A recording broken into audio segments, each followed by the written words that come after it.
My heart began to race as I stared at something that should have broken me. But rather than despair, I found myself strangely calm, because by then, something else had taken a hold of me, a different kind of dream, one I never imagined I'd have the courage to chase. I live in the city-state of Singapore, where it's mandatory to serve in the army or another national force for 2 years. My training was brutal, sweating it out in the sun, pushing my limits, often beyond what I thought was possible of me. It was tough, no doubt, but in a strange way, I enjoyed it and made friends during the struggle. However, as the end of my 2-year service drew near, a different kind of struggle took over. While my friends seemed to have clear paths, some heading to university, others in stable careers, I felt uncertainty creeping in. What would I do after my 2 years?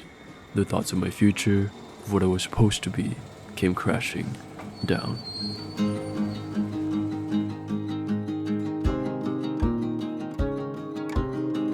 I studied cybersecurity in school. I worked hard, did well to make myself proud, but also my family.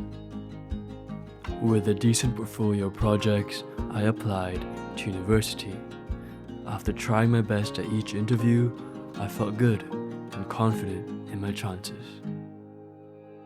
Then came the waiting game. The days and weeks stretched into months, and I was left there waiting for my reply. During that time, my friends were receiving their acceptance letters. My friends' future seemed secure, while I was left checking my inbox daily with growing anxiety. And then finally, the email came, the moment where everything fell into place. But it didn't.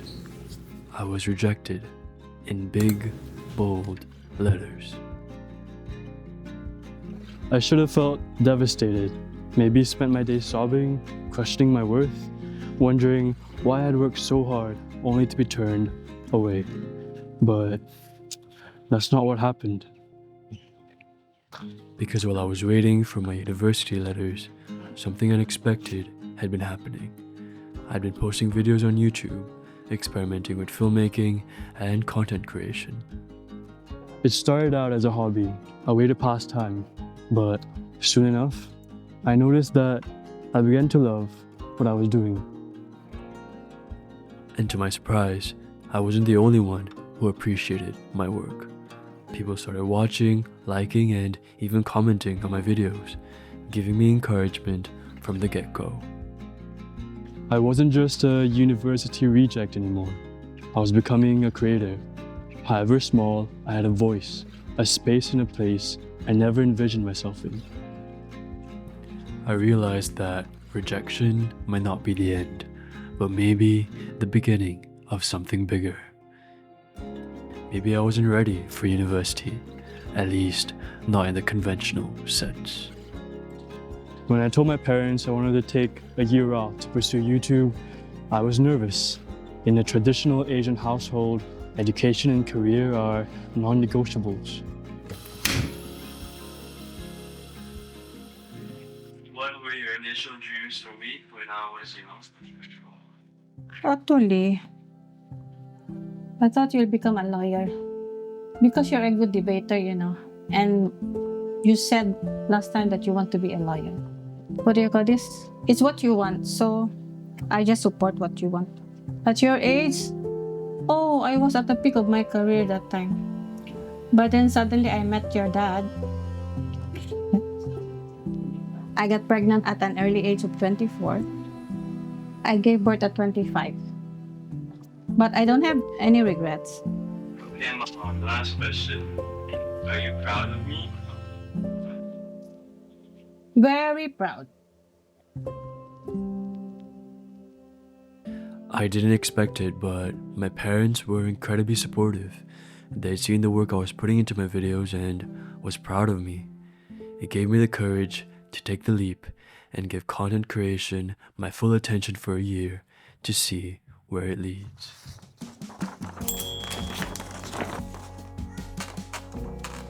Now, this leap of faith is not without its challenges or consequences.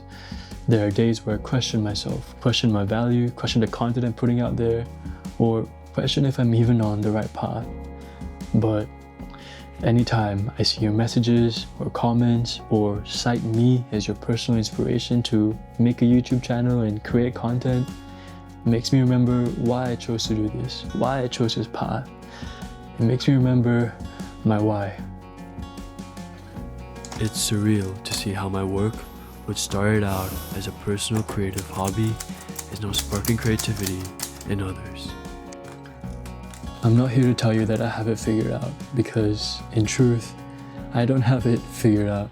I don't have a lot of things figured out. I don't know if me pursuing YouTube will lead to a lifelong career, or maybe I'll be put back in the cybersecurity field. I don't know. But what I do know is this. Sometimes life's setbacks and rejections might be redirections.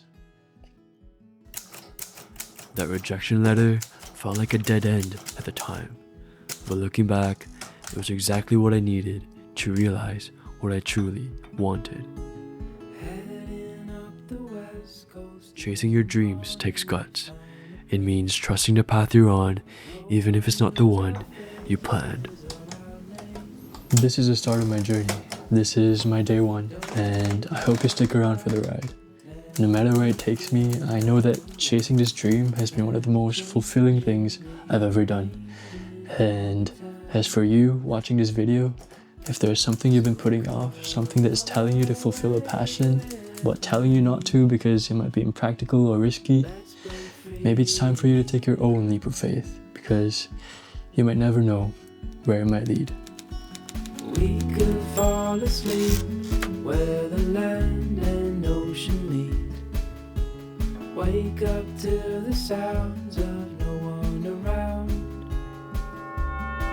And as the sun comes up, the glow will show us where we need to go.